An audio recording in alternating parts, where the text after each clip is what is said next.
Hello there, Star Wars fans, and welcome back to another RebelScum.com video. And today we are reviewing the new Micro Galaxy Squadron First Order TIE Fighter, which is interesting because they couldn't really take LN anymore. It would have been kind of cool if they labeled it like the LN2, LNB, something other than FO TIE Fighter, because so far as I know, that's still the technical model of it, and it's definitely an improved model of the TIE LN, clearly, but I don't know. I just feel like Lucasfilm could have been a little bit more intuitive, for lack of a better term, right now with coming up with the name. Anyway, that aside, naming what this TIE Fighter isn't the point of this video.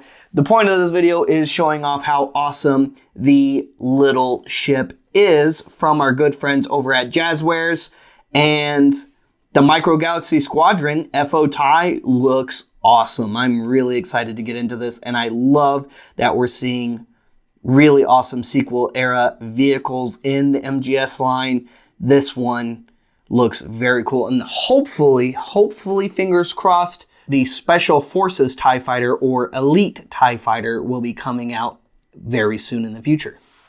Anyway, here he is in the packaging. You got the TIE Fighter there. You've got the little carded TIE Pilot down to the side over here. On the back, you've got the hologram images and some product shots of the TIE Fighter. This one was from Series 3, and that's pretty much it for the packaging. And here it is out of the packaging, and it's looking really cool. First off, it's got that awesome black paint job with the white solar wing panels on the side instead of having the grayish blue with the black solar panels on the wings, which I really liked the color scheme of the FO TIE Fighter, or TIE FO, whichever you would like to call it. One of the other things is the position of the engines look really good. Rather than have them side to side, the two engines, the twin ion engines from which the TIE Fighter gets its name, are vertical versus horizontal as compared to the TIE LN of the Galactic Empire. You'll also notice that you have a much wider and thicker pod on the TIE FO versus the TIE LN. The TIE FO also has this large antenna over here. The cockpit is bright silver versus just black right here. And you have the red visor and viewport in the top hatch versus just a regular translucent viewport for the TIE LN here.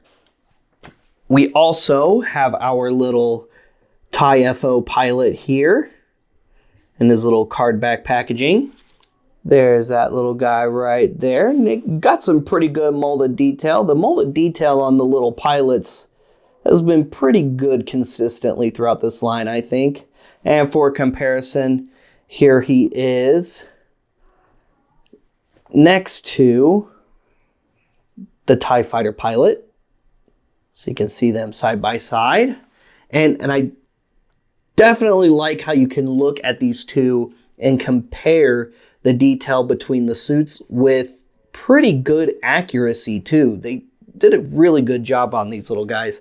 And then this one is a one-seater, not to be confused with the Special Forces TIE Fighter or Elite First Order TIE Fighter, whichever you want to call it. And you just put him down in the pod just like you would with the other, close the hatch, and you're good to go. And it also has that nice little spring button on the bottom where you can get your figure out of it just a little bit easier. Just one of the nice things that Jazwares went to the trouble for when they were designing the Micro Galaxy Squadron vehicles.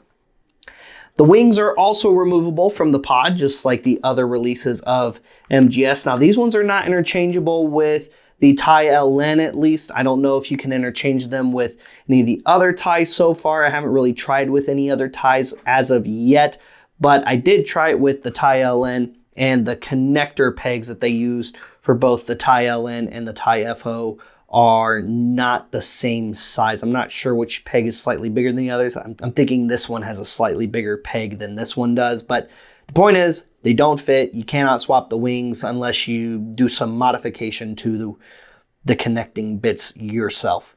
Now, one other thing I wanted to point out, there is another bit of an inaccuracy. While the wings aren't exactly the same, and you can tell they're slightly,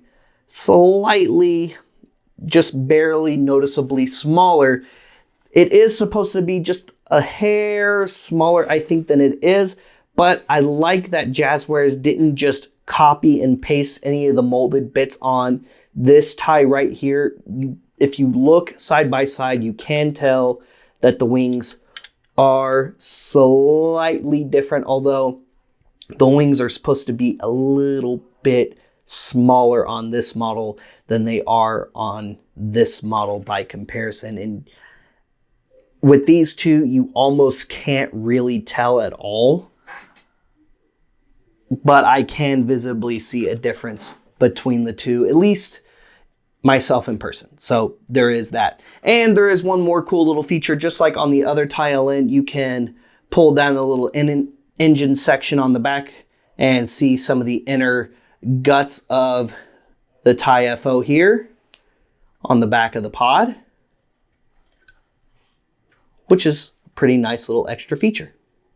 Overall, not a bad little vehicle in the Micro Galaxy Squadron line. It's only natural that they would include the TIE FO, and I'm so glad they did. And hopefully we have more sequel trilogy era vehicles coming at some point in the Micro Galaxy Squadron line, because there were a lot of cool vehicles, especially within the First Order. I think I talked about it in the Galaxy's Edge Falcon review, but I really hope to see a TIE Echelon at some point at Galaxy's Edge, or even just in mass retail one day in the future from Micro Galaxy Squadron, along with lots of other ships within the First Order Navy.